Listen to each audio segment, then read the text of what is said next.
안녕하세요. 영사탕입니다. 앞선 영상에서 건조기후에 대해서 살펴보았는데요. 이번 영상에서는 이어서 냉한대기후에 대해 학습해 보도록 하겠습니다. 먼저 나오고 있는 기후가 냉대기후가 나오고 있는데요. 냉대기후는 우리가 잘 알고 있다시피 교과서 기준으로 최하늘 평균 기온이 영하 3도씨 미만인 지역을 냉대기후 지역으로 구분을 합니다. 이때 최하늘 평균 기온은 10도씨를 넘어야 하는데요. 그 이유가 이 최하늘 평균 기온이 10도씨 아래로 떨어지게 될 경우에는 한대기후로 분류되기 때문입니다. 그리고 이 냉대기후 지역에서는 추운 기후에서도 잘 적응하는 침욕수림이 주로 나타나게 되는데, 이를 우리가 다른 말로 이야기를 하면 타이거 숲이라고 이야기를 합니다. 타이거 숲이 많이 분포되었다라고 말하고요. 냉대기후 지역에서의 토양은 전반적으로 산성도가 높은 편입니다. 미생물의 활동이 좀 어렵기 때문에 이 산성도 높은 편인데, 이 이유에 대해서 구체적으로 알고 계실 필요까지는 없고요. 이 토양의 색깔 같은 경우에는 회백 색깔을 주로 많이 띠는 편이고, 이 토양의 이름을 우리가 포도조리라고 부릅니다. 그래서 냉대기후 지역에서는 산성도가 높고 척박한 회백색 포도조리 분포한다라고 말을 하는데, 이 포도졸 토양 같은 경우에는 산성도가 높기 때문에 전반적으로 농경에 불리하다는 특징을 가지고 있습니다. 참고로 제가 영상을 올리면서 뭐 라테라이트 토양이라든지 포도졸과 같은 단어들을 언급을 하는데, 토양의 이름까지는 꼭 알고 계실 필요가 비교적 좀 낮다 하더라도 이 토양들이 가지고 있는 특징들에 대해서는 그래도 좀 암기를 해두셔야 됩니다. 특히 이 기후와 연결해서 잘 정리를 해두셔야 하고요. 냉대기후 같은 경우는 우리 교과서에서 두 가지로 구분을 하고 있습니다. 첫 번째로 냉대 수변기후가 나오고 있고요. 두 번째로 냉대겨울 건조기후가 있습니다. 냉대 수변기후 같은 경우는 연중 고른 강수량을 보인다는 특징을 가지고 있는데, 아래 나와 있는 모스크바의 기후 그래프에서도 보이듯이 월별 강수량이 고르다라는 걸 우리가 확인해 줄 수가 있습니다. 자, 이런 냉대 수변 기후 같은 경우에는 겨울이 춥고 여름이 춥고 긴 편이고 여름이 짧은 편인데, 이런 냉대 수변 기후가 분포하는 대표적인 지역으로는 동부 유럽과 시베리아 서부, 냉대 기후가 나타나는 지역을 기준으로는 약간 좀 대륙의 서안 쪽에 위치하고 있습니다. 그리고 바다로 좀 둘러싸이는 캐나다에서도 이 냉대 수변 기후가 나타나는 편이고요. 그리고 냉대 겨울 건조 기후를 보도록 하겠습니다. 냉대 겨울 건조 기후는 냉대 수분 기후와 반대로 강수가 여름에 집중이 되면서 겨울철에는 강수량이 매우 적다라는 특징을 보이고 있습니다. 그래서 겨울이 매우 건조하다는 특성을 보이게 되고요. 또 한편으로는 냉대 겨울 건조 기후 지역들은 대륙의 영향을 많이 받아서 겨울 기온이 매우 낮고, 이로 인해서 기온의 연교차가 매우 크다는 특성을 가지고 있습니다. 아래 나와 있는 이르쿠츠크의 기후 그래프를 보시게 되면 연교차가 매우 크다는 걸 우리가 확인해 줄 수가 있고요. 그리고 여름철에는 강수량이 좀 집중이 되지만 겨울철에는 강수량이 매우 적다는 걸 우리가 확인해 줄 수가 있습니다. 그래서 냉대겨울 건조기후 같은 경우는 대체로 대륙의 동부 쪽에 위치하는 편인데, 대표적인 지역으로 시베리아의 동부 지역 그리고 중국의 북동부 지역이 여기에 속하게 됩니다. 이어서 한대기후가 나오고 있는데요. 한대기후는 최나널 평균 기온이 10도씨 미만인 지역을 한대기후라고 부릅니다. 기온이 매우 낮기 때문에 무수목 기후에 해당이 되고요.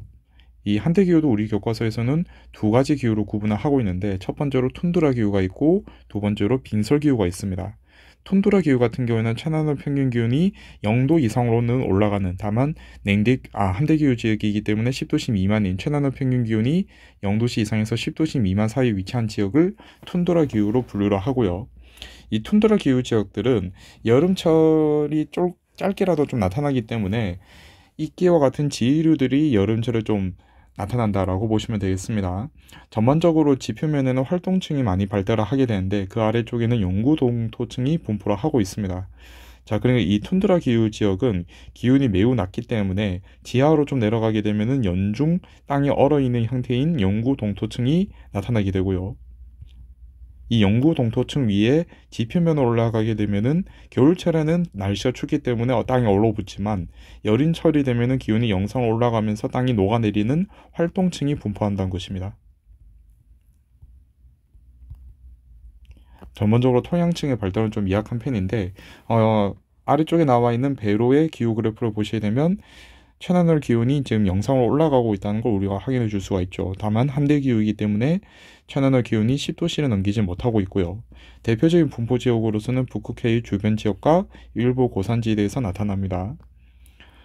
두 번째로 빙설기후를 보시게 되면 빙설기후는 툰드라 기후보다도 더 추운 최난화 평균 기온이 0도씨 미만인 지역으로서 아래 나와 있는 기후 그래프를 보셔도 맨모드의 기후 그래프를 보셔도 지금 최난화 평균 기온이 0도씨 아래로 나타나고 있죠. 이런 특성을 보이고 있고 여름철에도 기온이 영상으로 올라가기 힘들기 때문에 전반적으로 기준에 쌓여있던 눈과 얼음이 연중 녹지 않습니다. 그러다 보니까 지표면은 연중 눈과 얼음으로 덮여있다는 특징을 보이게 되고요.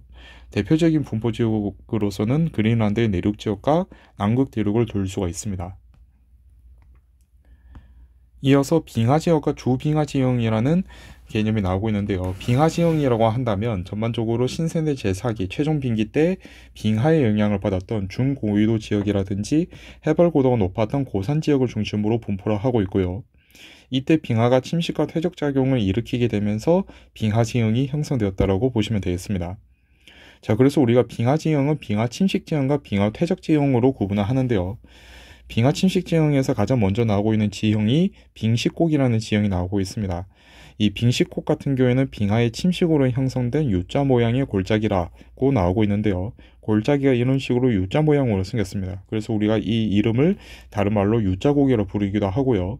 이 모양이 계곡, 하천에 의해서 일반적으로 계곡이 형성되면 대개 V자 형태로 계곡이 만들어지게 됩니다. 근데 이 V자 형태의 계곡은 양쪽 경사가 그렇게 급하다는 특징을 보이지 않게 되는데 빙식곡은 양쪽 경사가 거의 수직에 가까울 정도로 경사가 급하다라는 특징을 가지고 있습니다. 그리고 이러한 빙식곡에 바닷물이 들어차게 될 경우에는 우리가 이를 피오르라고 이야기를 하는데요. 이 피오르 같은 경우에는 빙식곡이 해수면의 상승으로 인해서 바닷물에 잠기게 될 경우 형성된다라고 보시면 되겠습니다. 세 번째로 나오는 지형이 호른인데요. 영어 단어 중에서 혼이란 단어가 있죠. 이 혼이란 단어가 뿔을 뜻하는데 이 단어에서 오셨다고 보시면 되겠습니다. 이 호른 같은 경우에는 빙하의 침식으로 인해서 형성된 산 정상부의 뾰족한 봉우리를 말하는데 과거에는 여기 덮여있던 빙하 덩어리들이 내려가게 되면서 하강하게 되면서 주변 산지를 침식하게 되었고 이로 인해서 뾰족한 산봉우리가 만들어졌다고 보시면 되겠습니다. 네 번째로 나오는 지형은 권곡이라는 지형인데요. 이 권곡 같은 경우에는 빙식곡의 상류 부분에서 형성된 반원형의 와지라고 보시면 되겠습니다. 빙식곡이 쭉 연결되어 있는 지점 중에서 상류 부분, 거의 산 정선 부분에 가까워진 지역 지점에서 빙하가 과거에는 이 지역에 덮여있다가 이 산지에서 덮여있다가 아래쪽으로 내려가면서 이 부분이 깊게 파였다는 거죠. 그로 인해서 형성된 와지라고 보시면 되겠습니다. 그리고 마지막으로 나오는 지형이 형곡이라는 지형이 나오고 있는데요. 이 형곡은 본류 빙식곡으로 합류하는 지류 빙식곡에 해당이 됩니다. 자, 그럼 이 빙식곡 같은 경우에도 이런 식으로 형성이 되어 있을 때 하천처럼 이 상류 지점과 이 본류 빙식곡과 연결되어 있는 지류 빙식곡들이 나타나게 됩니다. 자, 이러한 것들을 우리가 형곡이라고 부르는데 이 폭포가 발달하는 특징을 가지고 있습니다. 어떤 지점에서 나타나냐면요. 이 본류 빙식곡과 지류 빙식곡, 빙식곡과 형곡이 만나는 이 지점들에서 폭포가 만들어지는 특징을 가지고 있습니다. 잘 발달하는 편인데요. 그 이유 중 하나가 이 형곡에서 흐르는 이 하천의 물줄기가 본류 빙식곡에 해당하는 지점과 만나게 되는 지점에서 보시게 되면 경사가 높고 급하다는 특징을 가지고 있다는 거죠. 그래서 여기서 흐르던 물줄기가 본류 빙식구가 만나게 되면은 경사가 높기 때문에 높은 경사로 인해서 폭포가 나타난다는 특징을 가지고 있습니다. 아래쪽 오른쪽에 남아있는 사진에서도 이 본류 빙식곡과 형곡이 만나는 지점에서 폭포가 나타나고 있다는 걸 우리가 지금 확인해 줄 수 있다는 거죠. 자, 그리고 이어서 빙하 퇴적 지형에 대해서 살펴보도록 하겠습니다. 가장 먼저 나오는 지형이 빙력도 평원인데요. 이 빙력도 평원 같은 경우에는 과거에 어떤 평야지대에서 빙하가 분포를 하고 있을 때 이 빙하가 분포함으로 인해서 빈태선만 남고 이로 남으면서 형성이 된 평원을 우리가 빙력도 평원이라고 이야기를 합니다.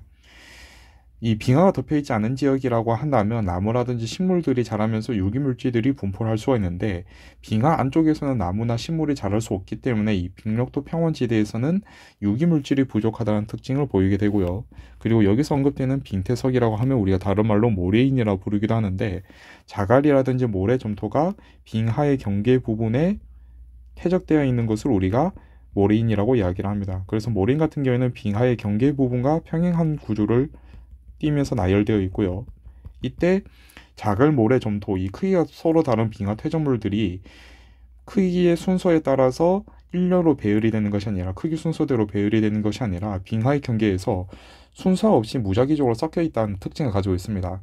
만약에 이게 그 크기에 따라서 순서대로 그 퇴적이 되기 위해서는 뭐 하천이 흐른다든지 이런 작용들이 나타나줘야 되는데 빙하의 경계 부분에서 하천의 흐름에 따라서 이 퇴적이 일어나지 않은 형태이기 때문에 작은 모래 점토와 같이 서로 크기가 다른 퇴적물들이 순서 그 뒤죽박죽으로 좀 섞여 있다라는 그 특징을 가지고 있습니다. 이를 우리가 약간 좀 어려운 말로 분급이 불량하다라고 이야기를 합니다.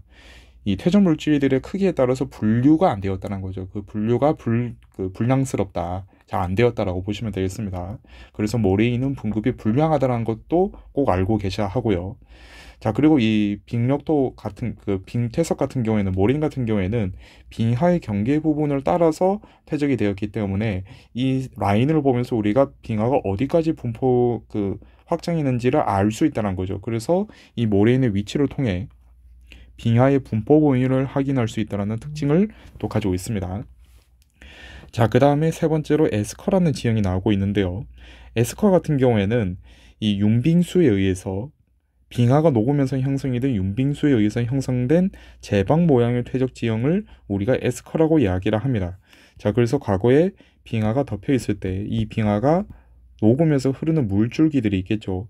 이를 통해서 형성된 지형들이 에스커에 해당이 됩니다.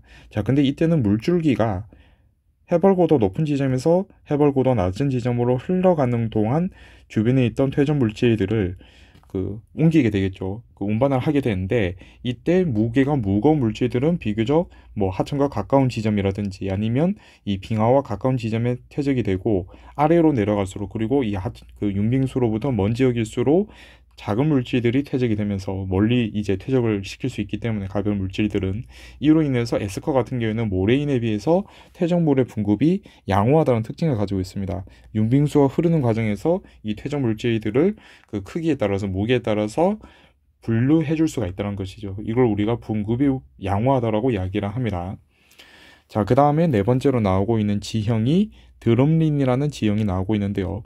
드럼린 같은 경우에는 이 빙하가 이동하는 과정에서 퇴적이 된 지형으로서 숟가락 모양처럼 생겼습니다. 아래 나와 있는 사진에서 보시는 것처럼 이렇게 숟가락 모양처럼 생겼는데요. 이 드럼린 같은 경우에는 대체로 급경사면이 있고 그리고 완경사면이 나타나게 되는데 이때 드럼린 같은 경우는 급경사에서 완경사 쪽으로 빙하가 후퇴했다라는 특징을 가지고 있습니다. 과거에는 빙하가 이 지점에서 분포를 하고 있다가 시간이 가면 갈수록 완경사 쪽으로 후퇴어 갔다는 것이 확인이 된다는 거죠. 그래서 이 드럼린의 경사가 어떻게 구성이 되어 있는지를 통해서도 빙하가 어디로 이동했는지도 알 수가 있습니다. 어떤 방향으로 이동했는지도 우리가 알 수 있다는 특징도 잘 봐주시면 좋을 것 같습니다. 자, 아래쪽에 빙하 침식 지형과 빙하 퇴적 지형들이 각각 나와 있는데요. 여기서 좀 더 보시게 되면은 이 산 봉우리 뾰족한 지점에 호른이 지금 나타나고 있고 빙하가 침식을 하면서 이 빙식곡의 상류 지점에 반원형의 와지에 해당하는 공구이 형성되고 이후에 빙식곡이 쭉 연결이 되면서 U자 모양의 형태의 계곡들이 지금 전반적으로 나타나고 있죠. 그리고 이러한 빙식곡, 본류 빙식곡과 만나는 지점에 위치한 형곡이 나타나고 있는데 이 형곡에서는 폭포가 형성이 된다는 특징을 잘 봐주시면 좋을 것 같습니다. 그리고 빙하 퇴적 지형에서는 지금 빙하가 후퇴하는 과정에서 여기에 모래인이 나타나고 있는데 과거에는 빙하가 여기까지 다 덮여 있었다는 거죠. 근데 지금은 이제 빙하가 후퇴를 하면서 이 부분에 모래인만 남기게 되었고 그리고 이 빙하가 녹으면서 흐르는 융빙수에 의해서 만들어지는 에스커도 지금 우리가 확인해 줄 수가 있겠죠. 그래서 에스커 같은 경우에는 빙하의 경계와 수직으로 형성된다는 특징을 가지고 있고 에스커 같은 경우에는 분급이 양호하다. 그리고 빙태석 같은 경우 모래인 같은 경우에는 분급이 불량하다는 특징도 잘 알고 계시면 좋을 것 같습니다. 그리고 여기에 드럼린 같은 지형들도 몇 군데가 나타나고 있죠. 자, 이렇게 전반적으로 특징들을 특징들을 확인해 줄 수가 있고요. 자, 그리고 주빙하 지형에 대해서 살펴보도록 하겠습니다. 분포 지역을 보시게 되면 빙하 주변 지역에 주로 분포를 하는데, 우리가 앞서 봤던 것처럼 이 지금 기준으로 이제 툰드라기가 나타나는 지역에 주빙하 지역에 주로 분포를 합니다. 영구 동토층이 그래서 나타나게 되고 활동층과 함께 나타나게 되는데, 우리가 앞서 봤던 것처럼 영구 동토층은 1년 내내 녹지 않고 얼어있는 땅을 말하고, 활동층은 여름철에 일시적으로 녹는 토양을 활동층이라고 이야기를 합니다. 자, 이러한 주빙하 지역에서는 구조토라는 지형이 나타나게 되는데요. 구조토는 토양이 동결과 융해를 하게 되면서, 토양이 동결과 융해를 한다는 것 자체가 이 구조토는 활동층에서 나타난다는 거죠. 그리고 이 활동층은 지표면에 위치를 하고 있기 때문에 이 동결과 융해에 따라서 지표면에서 물질의 분급이 일어나면서 형성되는 다각형의 지형을 우리가 구조토라고 이야기를 합니다.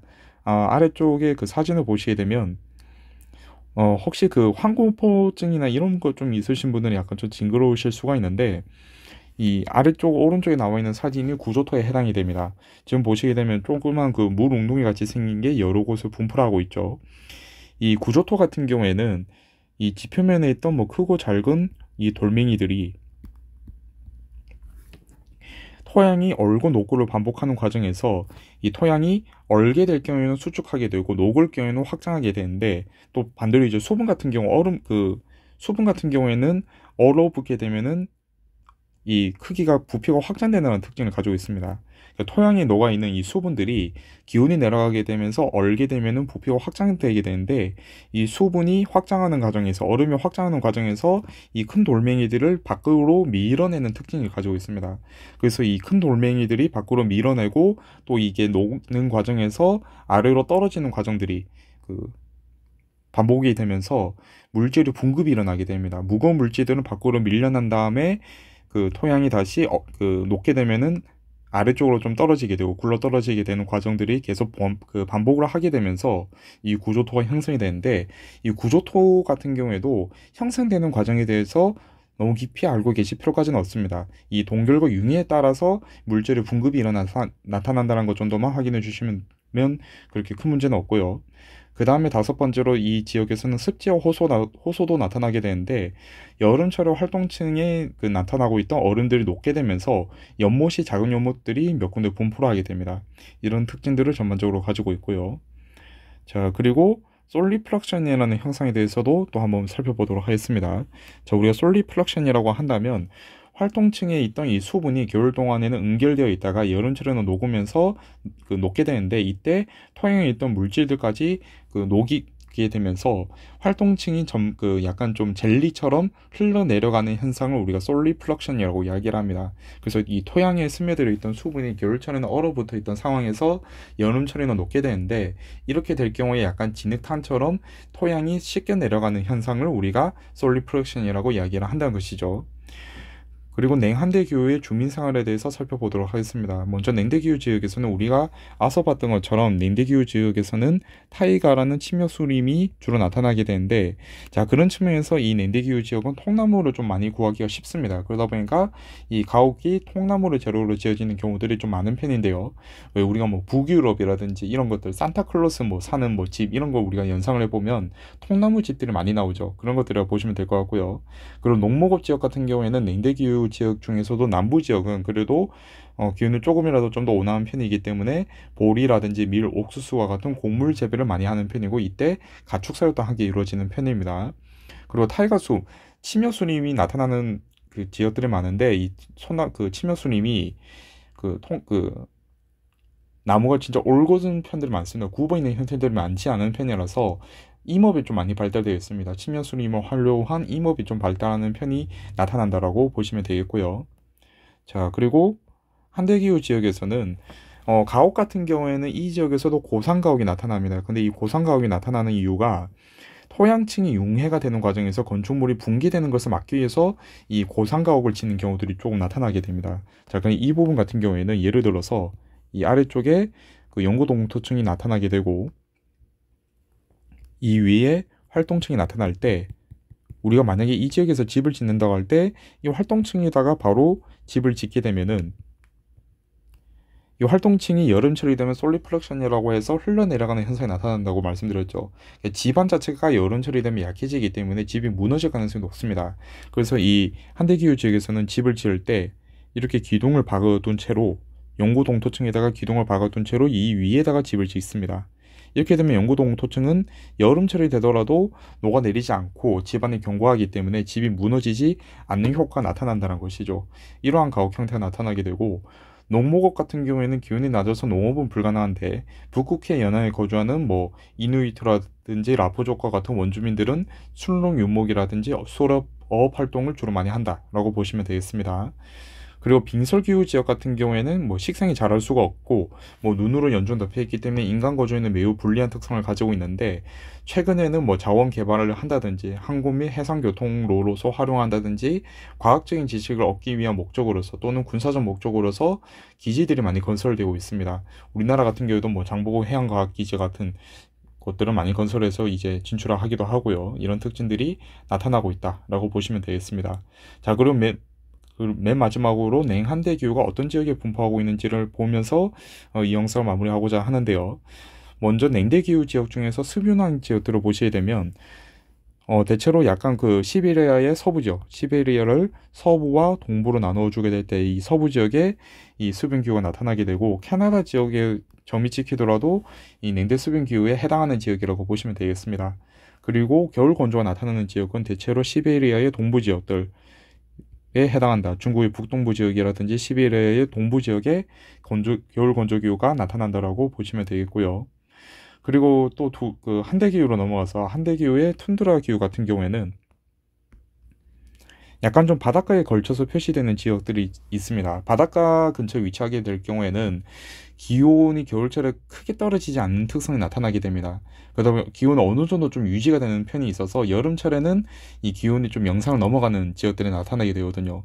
그 바닷가 해양의 영향을 받게 될 경우는 연교차가 작아지는 특성이 나타나는 편이 있기 때문에 바닷가 쪽에 위치한 지역들이 또 이 툰드라 기후가 나타나는 경향들이 있고, 우리 시험에서도 이런 경향을 바탕으로 좀 시험 문제 많이 출제되고 있습니다. 자, 그리고 마지막으로 이제 살펴볼 지형 기후가 빙설기후인데요. 빙설기후 같은 경우에는 툰드라 기후가 바닷가 인근에서 좀 발견이 된다라고 한다면, 빙설기후 같은 경우에는 대륙 한복판에다가 좀 표시를 많이 하는 편입니다. 이 지도에서는 지금 남극 지도 같은 경우에는 나오지 않았는데, 남극이라든지 남극 대륙이라든지 또는 그린란드 대륙에 특히 좀 내륙 지역으로 들어가게 될 경우에는 빙설기후가 나타난다라고 보시면 되겠습니다. 자, 여기까지 해서 냉한대 기후에 대해서도 우리가 다 살펴보았고요. 여기까지의 내용이 세계지리에서 다루는 기후 내용의 전반적인 내용이라고 보시면 되겠습니다.